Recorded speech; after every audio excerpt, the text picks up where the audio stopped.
choses intéressantes, comme par exemple, quand un policier vous arrête, il doit premièrement vous saluer. Okay. Deuxièmement, il doit décliner son identité. Okay. Troisièmement, il doit vous donner les raisons pour lesquelles, ou la raison pour laquelle il vous arrête. Ah bah. Okay. Suivez bien, c'est important ce que je dis, parce que ça va vous servir. C'est ça.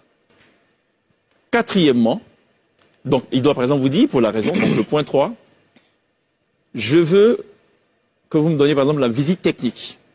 Okay. C'est une pièce qu'il demande, il ne demande pas toutes les pièces. Ah bah. Oui, parce qu'il constate, par exemple de loin, il voit le véhicule venir, il estime qu'il y a apparemment, a priori, il y a une petite défaillance technique et tout. Il demande la visite technique pour voir si le véhicule est à jour. Ou alors il estime que vous avez peut-être un mouvement suspect au volant, vous transportez des gens, il y a un mouvement un peu pas très rassurant, il peut vous demander votre permis de conduire. Ok. Mais ils n'ont pas le droit de dire Ainsi ses de suite. papiers. Il n'y a pas le droit de lui donner les papiers, mettre dans la poche et aller marcher, vous marchez après lui. Non, C'est eux qui viennent vers nous. absolument. Quatrième chose importante, vous êtes dans un véhicule de transport en commun. Imaginons que vous soyez un chauffeur de taxi. Et le monsieur vient, il demande la pièce d'identité.